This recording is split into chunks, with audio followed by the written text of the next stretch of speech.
Mom, can you tell me a story? Sure. Once upon a time, a mom needed a new car. Was she brave? She was tired, mostly. But she went to Carvana.com and found a great car at a great price. No secret treasure map required. Did she have to fight a dragon? Nope, she bought it 100% online. From her bed, actually. Was it scary? Honey, it was as unscary as car buying could be. Did the car have a sunroof? It did, actually. Okay, good story. Car buying you'll want to tell stories about. Buy your car today on Carvana. Delivery fees may apply. The jurors sat in a dark room, hands resting on a Ouija board. They weren't guessing. They were asking the victim who killed them. Sounds unbelievable, right? But it happened. And that's just one of thousands of stories waiting for you on Morning Cup of Murder. Hi, I'm Karina B. Misturfer, and every single day on Morning Cup of Murder, I bring you a real, chilling, true crime story connected to that exact day in history. From killer cannibal brothers to the Boy Scout who was obsessed with the occult, and the strange story of the bloody hammer in the frozen cabin. These aren't the cases you've heard 100 times. They're the ones that make you stop and think, how have I never heard this before? With over 2,500 episodes and a brand new story each and every single day, Morning Cup of Murder becomes part of your routine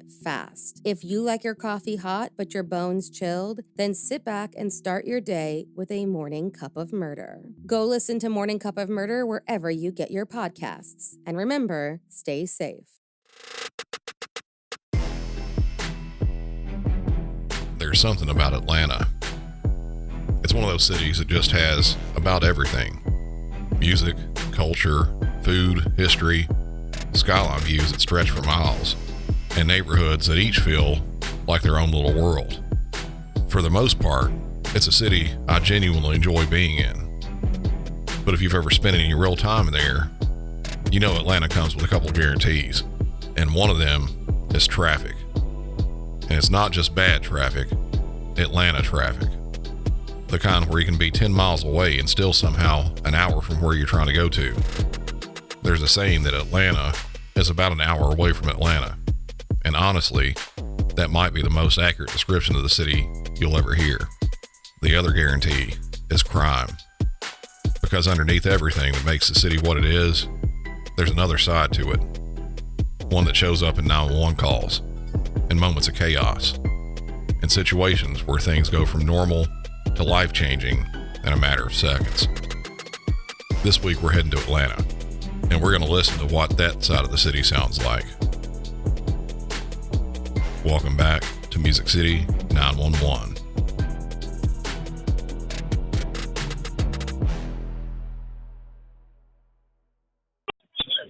Atlanta 911, operator 8715. What is the location of your emergency? Where are you located at? Down here, Piedmont Park. I got an officer right now. Hey, this lady got me. You said Piedmont Park? Yes, ma'am. Okay, and what part of Piedmont Park are you at? West side here, Grady, right here, Okay. Okay, give me one. You're where, sir? Right here, Grady. I hear the Grady entrance. You said you're at the green entrance? Grady. Grady entrance? Yes. She right here. Okay, give me one. Grady, operator 1103, what's the city and county are you calling? Grady, it's Atlanta. It's going to be at Piedmont Park for 2 people shot. I'm not exactly sure where they located at the park. Okay, what's the physical address to the park? I have it at 1073 Piedmont Avenue. Yes, ma'am. Okay, second while I'm this man. Hello, caller. What's the phone number you're calling from? We have an officer down here, 404-627-7912. Give me the number one more time. It's hard to hear you. Grady is 404-662-7912. What's your name, sir? Red Cadillac. Come on, okay, man. is there any way you can take your phone off the speaker? Because it's got a bad echo. We got police officer over here right now. Okay, tell me exactly what happened.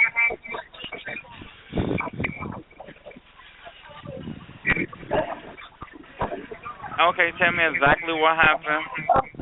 We got officers down here already, but you need to hurry up, please. Atlanta, what's going on at the location? You know? It's two people shot, Grady. Two people shot. Three people shot. Okay. Give me 1 second. I'm clear. Hello, sir. Are you with the patient?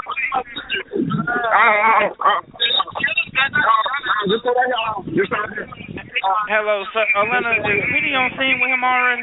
He advising that PD is out there. Hello, sir. Yeah. Okay, I'm gonna go with everything unknown since the echo, and you started fire as well. Fire and PD has been started. What's your operator? I'm 1103. What's your operator? I'm 8715. All right, thank you. Hello, sir.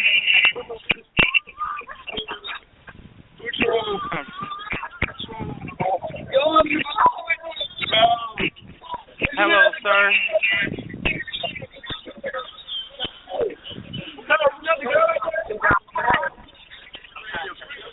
Okay, I'm gonna let him know that PD is on scene with him.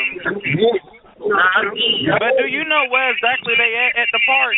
They're gonna be near the pond, Grady, and we do have PD on scene. You said near the pond, is that correct? Yes. Do you know what's the best way to access the park due to the events going on at the park? Okay. I do not. I can try to see if I can call Zone 5 to see exactly where they at, and I can give you a call back. That's okay. I'll call Zone 5. Okay. All right. No problem. Thank you, Grady. What you were just hearing is almost impossible to understand. And that's the point. This call came in from a crowded park in the middle of a festival, likely with people screaming, running, and possibly even gunfire echoing in every direction. The caller's on speakerphone or possibly on a Bluetooth device. The result is exactly what you'd expect. Distortion, background noise, echoes. And from a dispatcher standpoint, this is one of the hardest types of calls to work. Because no matter how urgent it is, if we can't understand you, we can't help you. Just after 9 p.m. on April 4th, 2026, hundreds of people were gathered in Piedmont Park, located in the heart of Atlanta. That night, the park was packed for what's known as the 404 Day Festival, a celebration of the city, its music, and its culture. It's named after Atlanta's area code, and every year, it draws large crowds into Midtown. Piedmont Park itself sits right in the middle of that area. It's an open space with skyline views, and on nights like this, wall-to-wall people. Which means when something goes wrong, it goes wrong fast. At some point during the evening, an argument broke out. Exactly who was involved and what started it still isn't fully clear. But what is clear is how it ended. Multiple people pulled guns, and they opened fire into a crowd. Oh my God. Atlanta 911, operator 9216. What is the location of your emergency? I actually don't know the location, but we're at a park. The 40420. A girl's been shot and a dude's been shot. Okay, what's your location? I am at. Oh my God. I think we're at Piedmont Park. Wherever the park? Wherever the 404 festival is being held at. I just heard shots fired. I don't know exactly where in the park where I'm at. I don't know exactly what park I'm at. I just heard shots fired, and there's a girl laying on the ground. They say she's okay, but she's been shot, and the dude has been shot. Okay, you said you're at Piedmont Park, correct? Yes, I see an officer with the young lady. And you say you see an officer with them? Yes. Okay. Let's see. Hold on, stand line.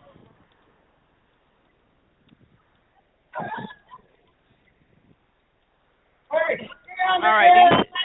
What do you see right now? The officer, the young lady's laying there.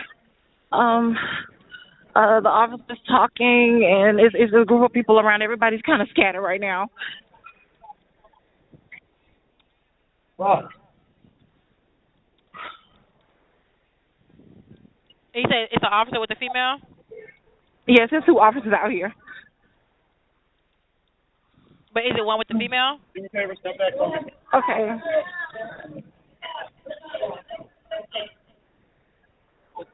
Yes. Okay. It's okay. The officer told me to walk away. Okay. All righty. So we have fire EMS en route, okay, and we have more officers en route, okay. Okay. Get to safety. All right. Thank you. Okay. Thank you. Bye. The second caller was way more clear than the first, but still, you could hear a decent amount of commotion going on in the background. By this time, 911 lines are lit up with several calls about this. Atlanta 911, operator 8434. Hi. What's the address of your emergency? Hello. Hi, I'm in between Piedmont Park and 13th Street. Okay, what's going on? We were down here for a 404 day, and they just started shooting out of nowhere. Okay, we have police And it's already still responding, going on. okay? Understood. All We got right. police responding. Thank you. Thank you. You're welcome. The calls continue coming in, with the last call I have to play someone actively running from the gunfire, and something he describes makes the whole thing more scary. Atlanta 911, operator 9216. What is the location of your emergency? Hello? Hello, Atlanta 911. What's the location of your emergency? Piedmont Park. There are people shooting. Please, give me help. All right, so we have fire and EMS en route, okay, and we have more officers en route. Do you see or hear anything else now? They were just shooting like 2 minutes Did you see ago. who was shooting? I don't know. Everybody was just running. I don't know if somebody has gotten shot. It sounded like he had like an automatic gun or something. It just kept going and going. I don't know if people are hurt or not.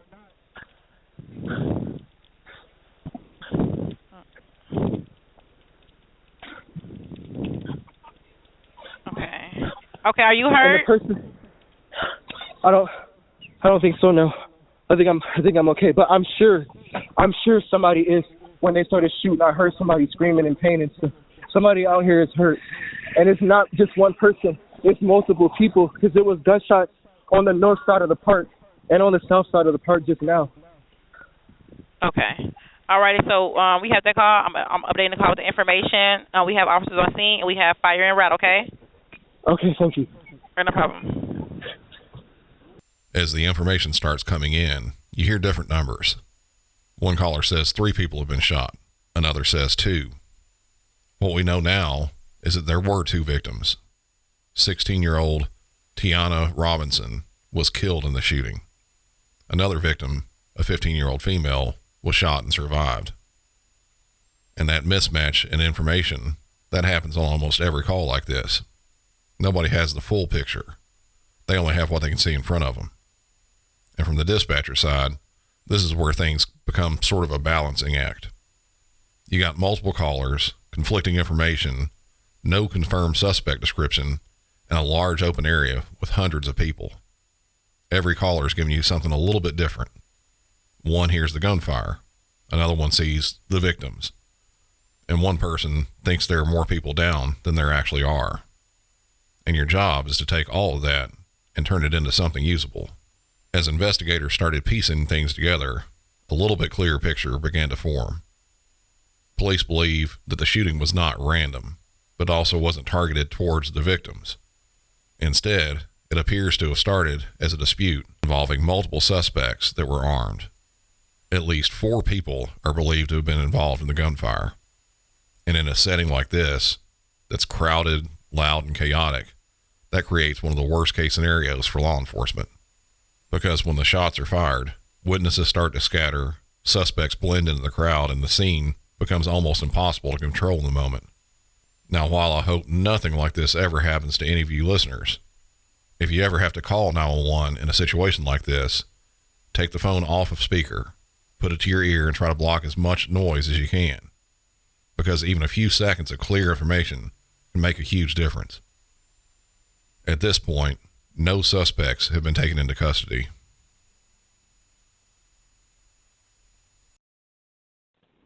Atlanta 911, operator 7731. What's the location of your emergency? Hi, I'm at hold on one second. Hello? Yes. Yes, I am at 99 Croc Street. You need police, fire, or an ambulance? It's someone broke into my car. Okay. Are you at a business? Parked at a business? No, I was parked at in a garage while I went to a restaurant, but they stole like my computers and everything, but it has a tracker on it. What so level I of the can parking see lot? Okay. What level are you on? On the main level.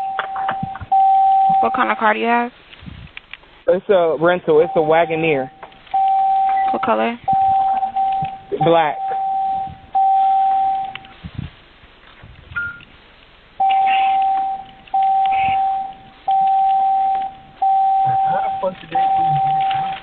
Do you have an address of where your computer is? So it's No? following them because it's on Find My iPhone. They have my computers, and it's really, really important information in there. Like I work with someone who's like of a high status, and I really need the what's my your computer name? and everything. It's under.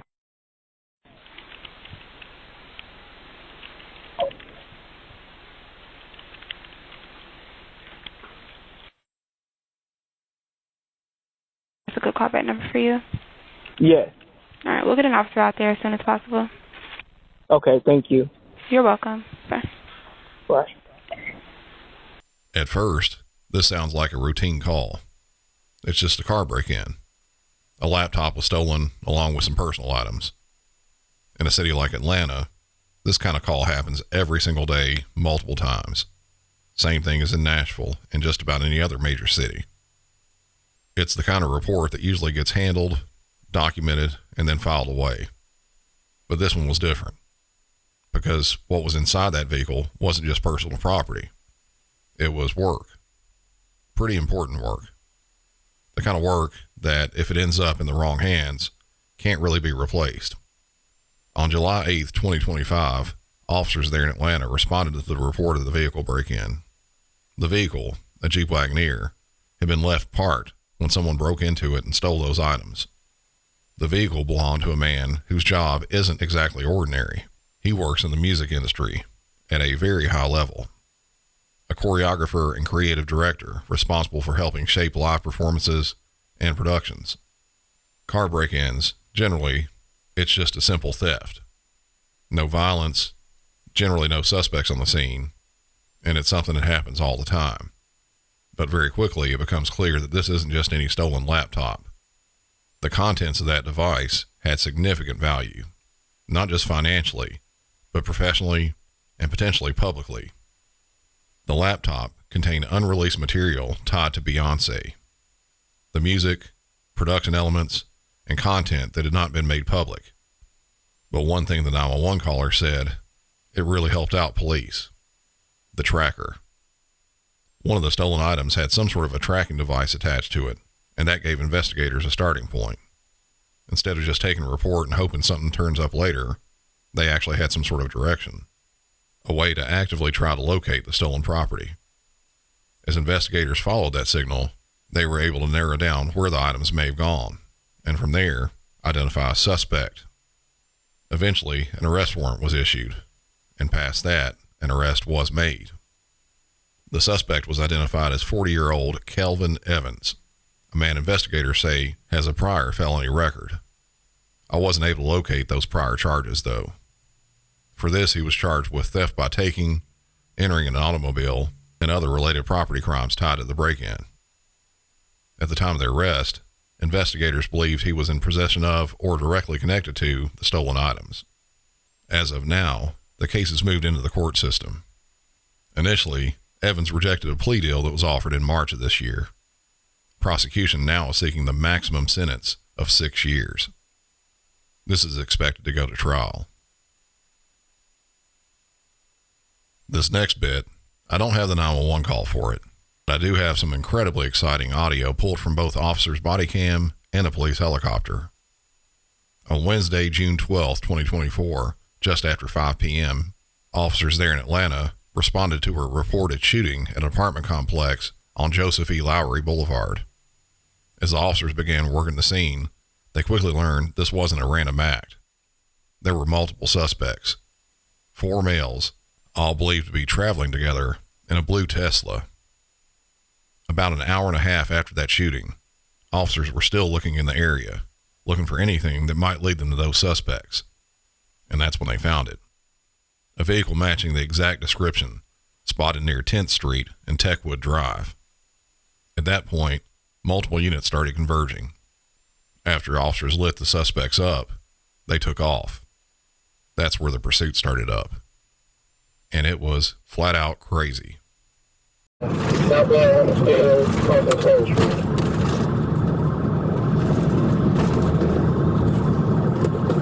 137, you still alive? Hey, firm, Fair and Peters, permission to pit. Straight red. Copy.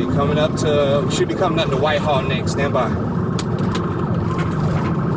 Sounds like you're alone. Do you still have a secondary unit? That's a negative. Continuing over McDaniel. Yes, I do have a secondary unit, if they can call it.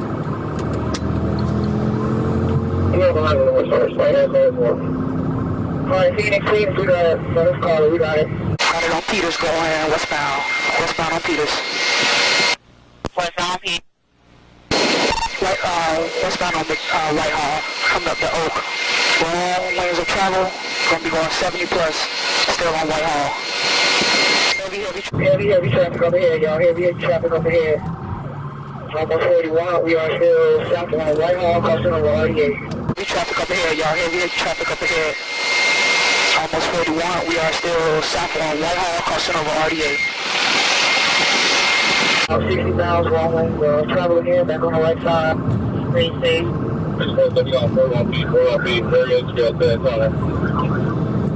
Nice traffic over here. 41 team, Marietta Pitchman. It's just crossed over Lee. Still on Whitehall, you got heavy. Switch to the other zone. Phoenix should be the only one talking on this radio. We're still on Lee. 41 spinning out. It's going to be on Lee. Just gain control. We gain control.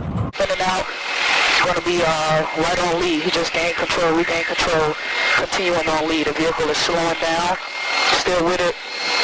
Just stopping in the middle of the intersection. The vehicle has stopped. Just to give a picture of this, the pursuit was going through side streets in Atlanta, not on an interstate. They were going 70 plus miles an hour through heavy traffic just after rush hour. There at the tail end of the audio you just heard, the suspect started spinning out. From the video, it looked like they barely clipped another car, but that was enough to make them start losing control of their car. And I'm guessing it made the car go into some sort of a limp mode because it wouldn't keep going. At this point, the driver got out of the vehicle and ran, but officers were right there and started getting the other people in the car in custody. I'm gonna be at Lee and Oakland. Lee and Oakland, you got a driver running out. I'll stay with the driver. Hey, coming up on your six. Hands. Don't you fucking move. Hands up. You're gonna crawl over this seat with your hands up. You understand me? Let's go. Crawl, motherfucker. Crawl now. If you don't crawl, you'll get tased, bitch. On the ground. Don't you move. Hands down. Hey, you got him? I'm gonna go with him. Don't you move. I swear to God. Hey, are you good? Stand by. I got a question. Go. I got a question. But it's not question time. It's not talking time. Any guns in the car? Come over here. Scoot, I don't give a fuck what you gotta do. Let's go. Don't move. Face down. Don't move. Face down. Don't move. Stop moving. Yeah. Black pants, black sneakers. Alright, he's gonna be giving. Get out of there! I got cuffs. I'm sorry, sir. I didn't know. No, you're not. You're good. I'll tell you what the road short tag, Robert 3.990. Where at? Right here. I'm gonna pay it right here. Right here. I got some scissors. Got some. Watch yourself. Watch yourself. Stop moving. Stop moving them.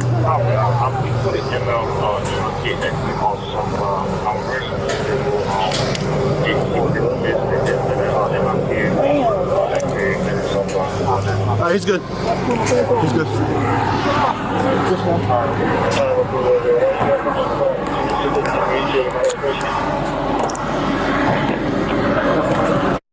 The last suspect, the driver, he was the one running from police. They finally caught up with him, and when they got him in custody, he said he had a gun in his pants. It was all the way down in the bottom of one of his pants legs next to his socks. It was wrapped up in there pretty well. Police have identified the suspects. The first one, Kentavious Campbell, born in August of 2005. He was charged with aggravated assault, aggravated battery, possession of a firearm during the commission of a felony, eluding police, obstruction, and reckless driving. Elijah Griffin, born in February of 2007, charged with aggravated assault, aggravated battery, and carrying a pistol under the age of 18. Isaiah Grimes, born January of 2002, charged with aggravated assault, aggravated battery, possession of a firearm during the commission of a felony, and possession of a firearm by a convicted felon. And finally, Jaden Chapman, born August of 2000, charged with aggravated assault, aggravated battery, possession of a firearm during the commission of a felony, and use of a firearm by a convicted felon.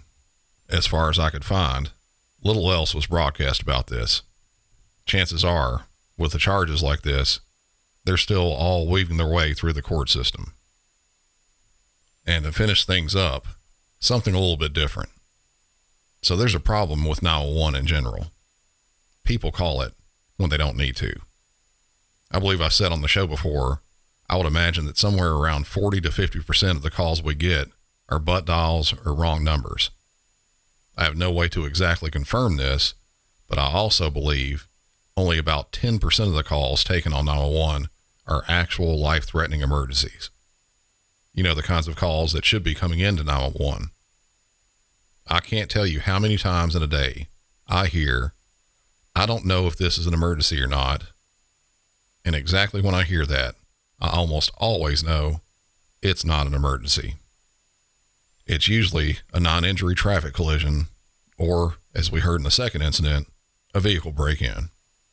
No one's life is being threatened or about to end.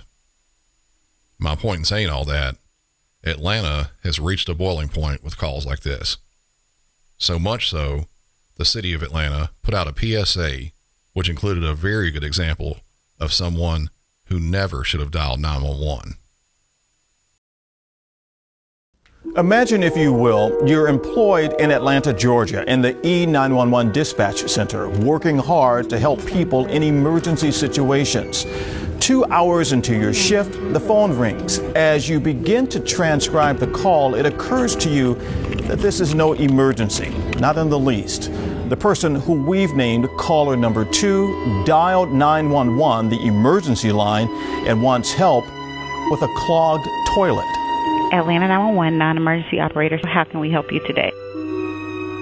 Yes, I have in my bathroom, my stool is clogged up, and I need to I need for someone to come out and check it out. I'm sorry, what now? Yes, my toilet is clogged up, and I need someone to check it out to repair it. Okay, you've reached 911. Someone that was using the bathroom clogged it up with some toilet paper, and the plunger is not working. Okay, is it not something that 911 would be able to assist with. All right, thanks a lot, man. I appreciate it. All right, thank you. Wow. Don't be like caller number 2. Only dial 911 for life or death emergencies. This is Atlanta, not the Twilight Zone. Well, I hate to end it on a shitty call like that, but on that note, I think that'll do it. As always, follow the show on social media. Head over to patreon.com/MusicCity911 for ad-free episodes and bonus content. And go to MusicCity911.com and hit the shop button to pick up your Meth Raccoon and other Music City 911 gear. And if you're in the giving mood, go further down the page and hit the Buy Me a Beer button. That's simply a one-time donation you can make in any amount you want to, and that helps keep me properly hydrated and mildly sarcastic. It also helps in the form of liquid therapy after all the raccoons on meth calls. Until next time, from Music City 911, I'm Brandon, and y'all have a good one.